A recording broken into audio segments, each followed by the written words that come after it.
Hello friends, good morning. Welcome to the new session. नए सत्र में आप सबका शुभकामनाएं। आज हम ऑर्गेनिक केमिस्ट्री पेपर 2 जो है आपका केमिस्ट्री का, उसकी पहली यूनिट स्टार्ट करेंगे। Electromagnetic spectrum absorption spectra, electro चुंबकीय स्पेक्ट्रम अवशोषण स्पेक्ट्रा। स्पेक्ट्रोस्कोपी एक प्रायोगिक एक्सपेरिमेंटल टेक्निक है जिससे हम किसी भी पदार्थ की संरचना ज्ञात कर सकते हैं। अब जब हम स्पेक्ट्रोस्कोपी की बात करते हैं तो हमें पता चलना चाहिए व्हाट इज़ इलेक्ट्रोमैग्नेटिक रेडिएशन। वैद्युत चुंबकीय विकिरण हम किसे कहते हैं?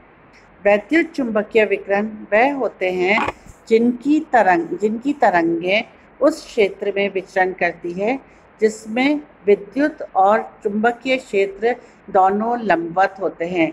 आप जानते हैं सूर्य का प्रकाश जो है, सनलाइट जो है, वो विद्युत चुंबकीय प्रकृति की होती है, जिसकी ड्यूअल नेचर होती है या द्वैत प्रकृति होती है, वेवीय या तरंगीय, दूसरी पार्टिकल नेचर या कणीय।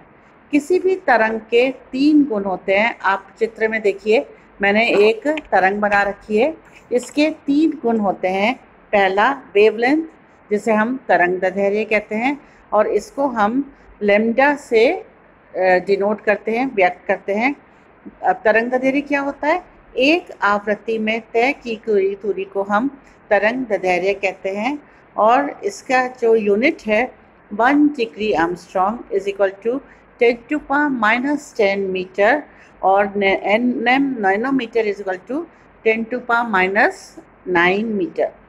दूसरी इसकी प्रॉपर्टी है तरंग की, दूसरा गुण जो होता है वो होता है फ्रिक्वेंसी, जिसे कि हम न्यू से रिप्रेजेंट करते हैं, व्यक्त करते हैं।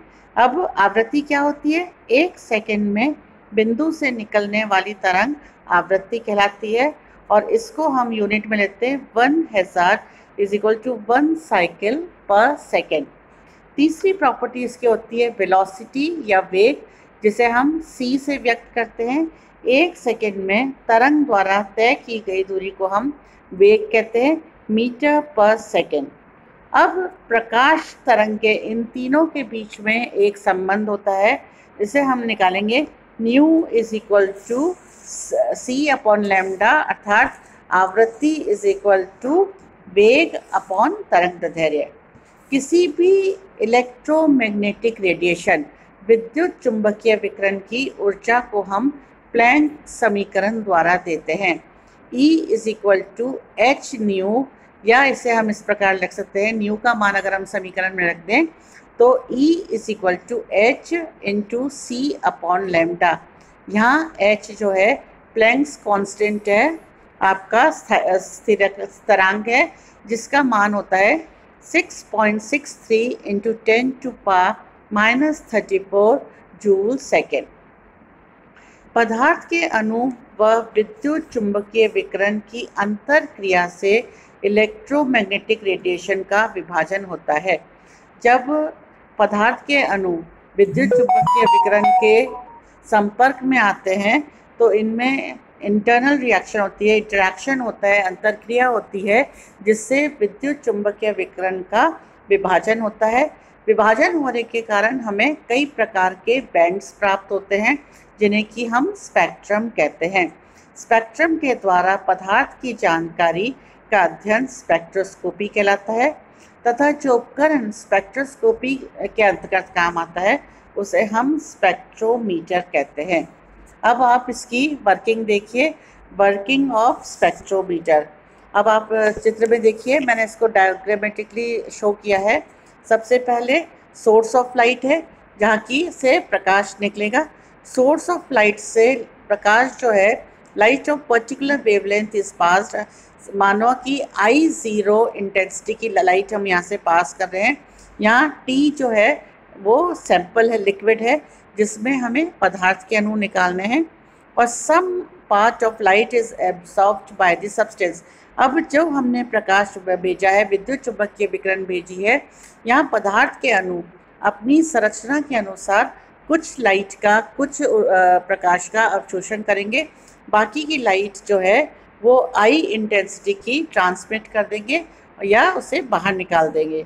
ये लाइट फिर मोनोक्रोमेटर डिटेक्टर से होकर रिकॉर्डर में जाती है और इनके बीच में जो ग्राफ अगर हम लेते हैं अवशोषणांक और ये ग्राफ लेते हैं वेवलेंथ के बीच में, तो वो हमें स्पेक्ट्रम देता है। अवशोषण स्पेक्ट्रा। अवशोषण स्पेक्ट्रा, इसमें किसी पदार्थ से विद्युत चुंबकीय विकिरण गुजारी जाती है तो पदार्थ के अणु अपनी संरचना के अनुसार विद्युत चुंबकीय विकिरण के विशिष्ट तरंगदैर्घ्य और आवृत्ति का अवशोषण करते हैं, जिसे लैम्डा मैक्स कहते हैं। इससे हमें अवशोषण स्पेक्ट्रा प्राप्त होता है। ऑर्गेनिक केमिस्ट्री में ये बहुत अधिक इम्पॉर्टेंट है। कार्बनिक रसायन में इसका बहुत अधिक उपयोग होता है क्योंकि कार्बनिक यौगिक अधिकतर अवशोषण स्पेक्ट्रा देते हैं। किसी भी पदार्थ के द्वारा प्रकाश विकिरण का अवशोषण बियर लैम्बर्ट के नियम के अनुसार होता है। A = log I0/I = epsilon × C/L। इस प्रकार पदार्थ की आणविक संरचना के अनुसार प्रकाश के विभिन्न क्षेत्र से ऊर्जा का अवशोषण होता है तथा भिन्न भिन्न स्पेक्ट्रम प्राप्त होते हैं। अभी मैंने आपको बताया कि ये अवशोषण जो है बियर लैम्बर्ट के नियम के अनुसार होता है। ये इम्पॉर्टेंट क्वेश्चन है जो कि आपके अक्सर एग्जामिनेशन में पूछा जाता है। क्वेश्चन लिखिए, state Lambert Beer's law, what are its limitation. Beer Lambert का नियम समझाइए तथा इसकी सीमाएं दीजिए। अब बियर लैम्बर्ट लॉ क्या है? किसी भी पदार्थ के द्वारा विद्युत चुंबकीय विकिरण का अवशोषण बियर लैम्बर्ट के नियम के अनुसार होता है। इस नियम के अनुसार जब एक वर्णी प्रकाश की किरण, एक वर्णी प्रकाश क्या हुआ आपका? Monochromatic light. एक वर्णी प्रकाश की किरण किसी तनु विलयन में से प्रवाहित की जाती है तो अवशोषणांक किरण द्वारा तय किए गए पथ में अणुओं की संख्या के समानुपाती होता है।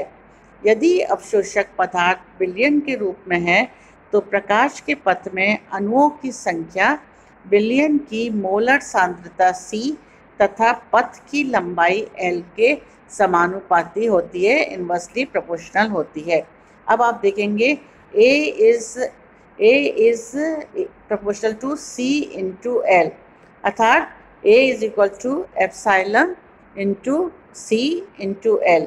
और यहाँ हम इसको लिख सकते हैं A = log I0/I = epsilon × concentration × length. अब ये जो हमने इतने सारे ऑब्जर्वेशन लिए हैं उनका मतलब आप देखिए क्या है। A जो है वो आपका अवशोषणांक है, I0 intensity of incident light यानी आपतित विकिरण की तीव्रता, I = intensity of transmitted light पारगत विकिरण की तीव्रता, एप्सिलॉन एक नियतांक है, एक कांस्टेंट है जिसे मोलर अवशोषण गुणांक भी कहते हैं, C विलयन की मोलर सांद्रता, ये मोलर सांद्रता हम ग्राम पर लीटर में व्यक्त करेंगे, और L मैंने आपको अभी बताया विलयन में प्रकाश द्वारा तय की गई दूरी, पथ में जो दूरी होती है वो होती है। अभी मैंने आपको बताया एप्सिलॉन, हमने एक टर्म यूज़ की थी मोलर अवशोषणांक।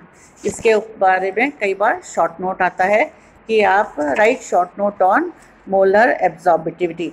तो मोलर अवशोषकता क्या होती है? किसी पदार्थ के अणुओं द्वारा अवशोषित हुए विकिरणों की सामर्थ्य या स्ट्रेंथ या तीव्रता को प्रदर्शित करने वाली मात्रा को मोलर अवशोषकता कहते हैं। यदि C यानी कि कंसंट्रेशन = 1 ग्राम मोल पर लीटर है और पथ की दूरी जो है L = 1 सेंटीमीटर है तो A अवशोषणांक = एप्सिलॉन, इससे मोलर अवशोषकता के बराबर होगा। अब हमारे साथ प्रश्न पूछा है कि इस बियर लैम्बर्ट नियम की सीमाएं क्या हैं, लिमिटेशंस। पहली लिखिए, आपतित प्रकाश मोनोक्रोमेटिक या सिंगल वेवलेंथ वाला होना चाहिए, अर्थात आपतित प्रकाश जो है वो एक वर्णी होना चाहिए। जिस पदार्थ का हमको संरचना ज्ञात करनी है उसका विलयन तनु होना चाहिए। तीसरा, पूरे रिएक्शन में या पूरे स्पेक्ट्रोमीटर से जब हम स्पेक्ट्रोस्कोपी ज्ञात कर रहे हैं, पदार्थ के अणु की संरचना ज्ञात कर रहे हैं, तो इसमें टेम्परेचर कांस्टेंट रहना चाहिए, तापमान स्थिर रहना चाहिए। ठीक है, समझ में आया आपको? धन्यवाद।